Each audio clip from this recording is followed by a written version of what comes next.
Dear students, today's lecture is the continuation of our previous lectures upon flower.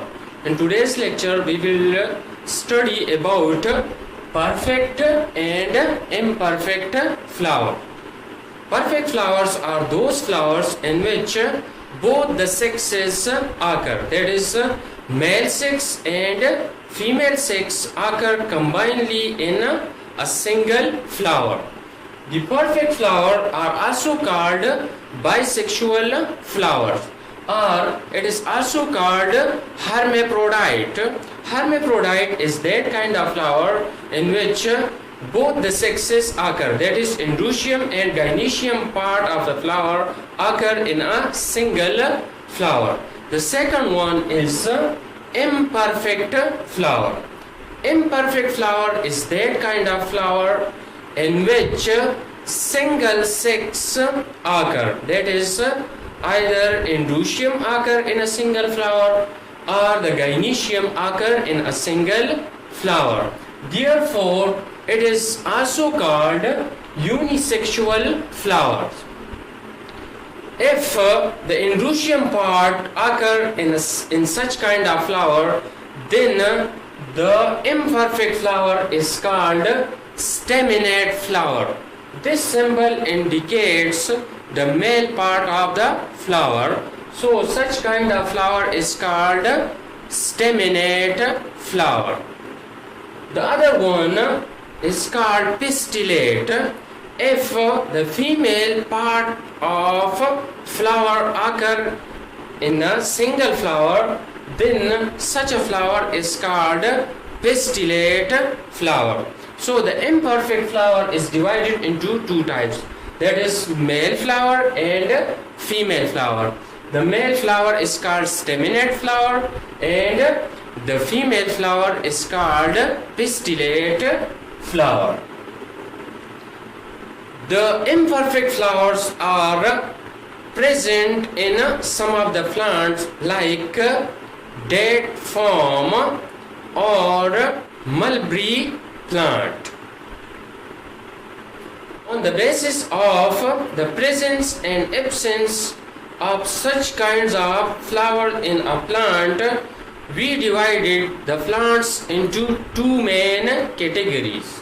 That is monoecious plant, and the second one is dioecious plants.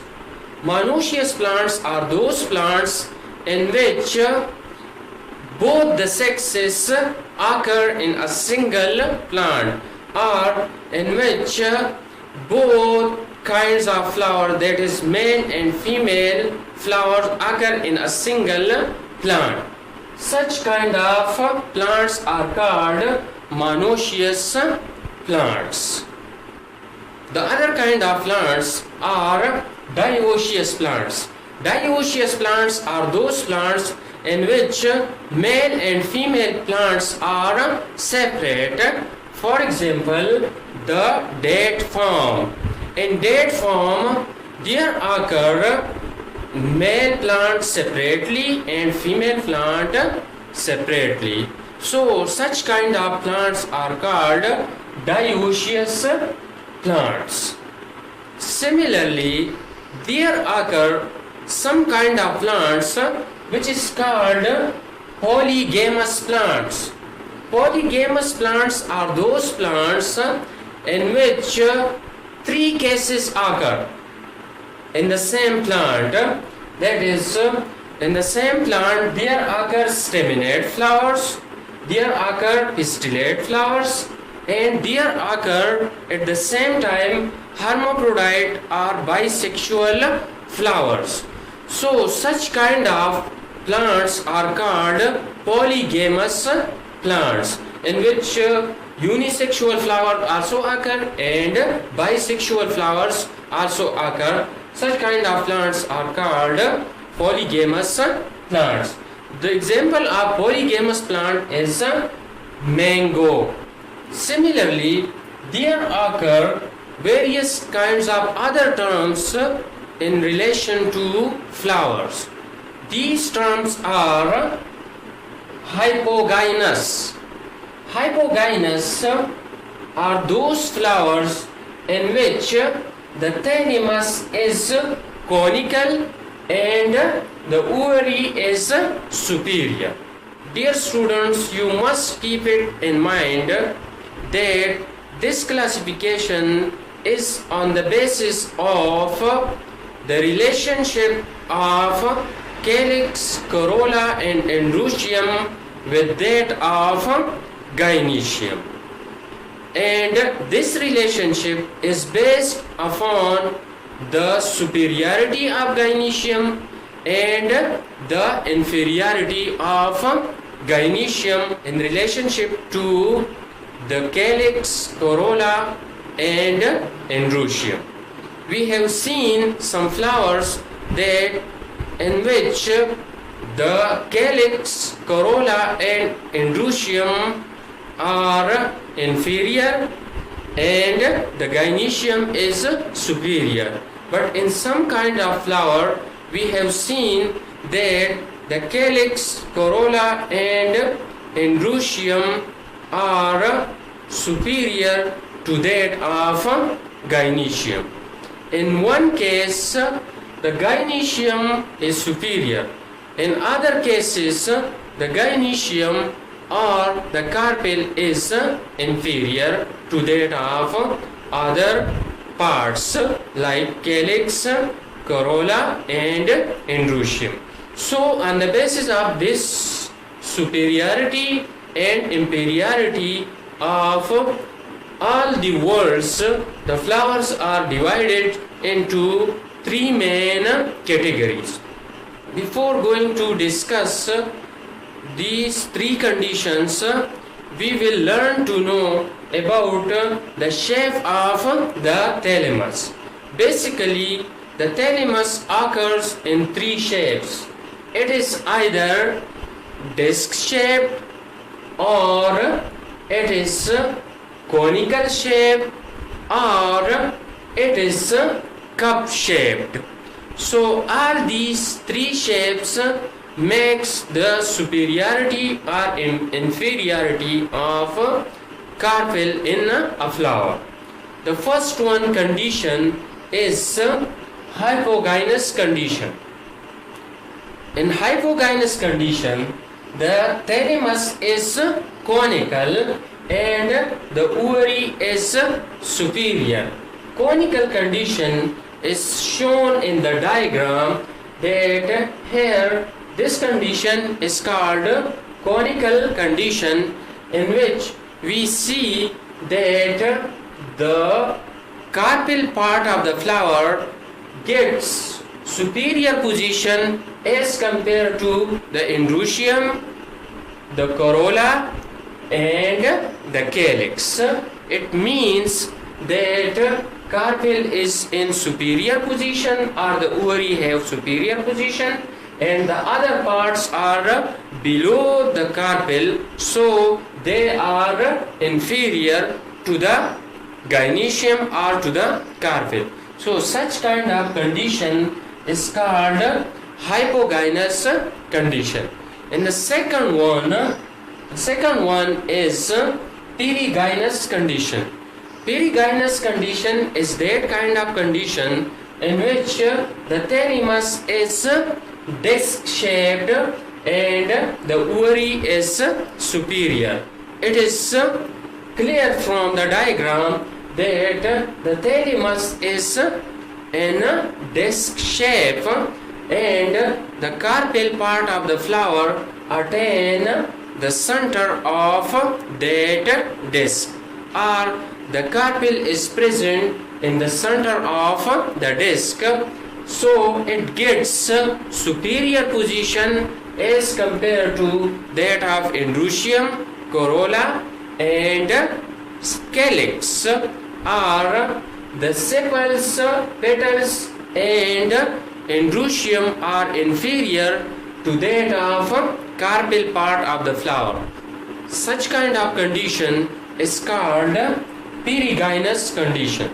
The third one is called epigynous condition. In epigynous condition, the thalamus is cup shaped and the ovary or the carpel or the gynoecium is inferior. It is shown in the diagram that the thalamus is cup-shaped and the carpel is present in the center of that cup. So the other parts like stamen, petals and sepals are upon the edge of that cup, so it attain a superior position as compared to that of the carpel.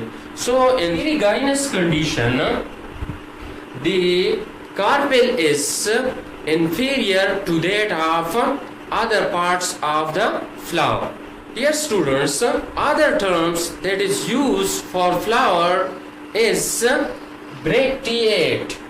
Bracteate flowers are those flowers in which there occur a leaf-like structure in the base of the petiole. Or what is bract? Bract is basically a leaf-like structure from the base of which flowers arises. The flower may be single flower or it may be group of flower. The bract may be colored or it may be green in color. The main function of the bract is to protect the flower. If it is green in color, then it also helps to perform the process of photosynthesis. If the bract is colored, like if it is yellow or it is red, then it helps in the attraction of insects for the purpose of pollination. The other term used for the flower is bracteolate. Bracteolate flowers are those flowers which have bracteole. What is bracteole? Bracteole is a small leaf-like structure that occur upon the petiole of the flower. So the flower which bear bracteole is called bracteolate flower. The example of bracteolate flower is epomia. Ebracteate. Ebracteate is a term which is also used for the flower, and it means that such kind of flowers bears no brackets and bracteoles. Simply, if the brackets and bracteoles are absent in a flower, then such kind of flower is called ebracteate. E means no, bracteate means bract. If the flower bears no bract or bracteole, so such kind of flower is called ebracteate. Pedicellate. Pedicellate flower are simple.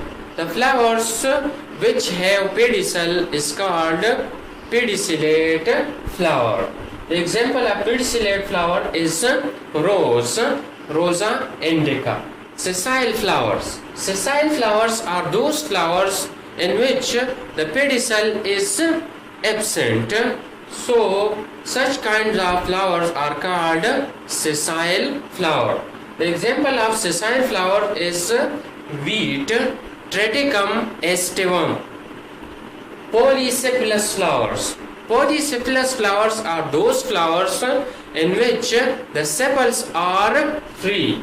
Poly means free and cephalous means sepals. So those flowers in which the sepals are free, such kinds of flower are called polycephalous flowers. Polypetalous. Polypetalous flowers are those flowers in which the petals are free. It means the petals are not united. Gamocephalous flowers. Gamocephalous flowers are those flowers in which the sepals are united and they are not free. Gamopetalous. Gamopetalous are those flowers in which the petals are united. In gamo condition, the sepals or petals will be united, and in poly condition the sepals or petals will be free. So this is all about various terms about flower. In our next class we will discuss about estivation and placentation in flower. Thank you very much.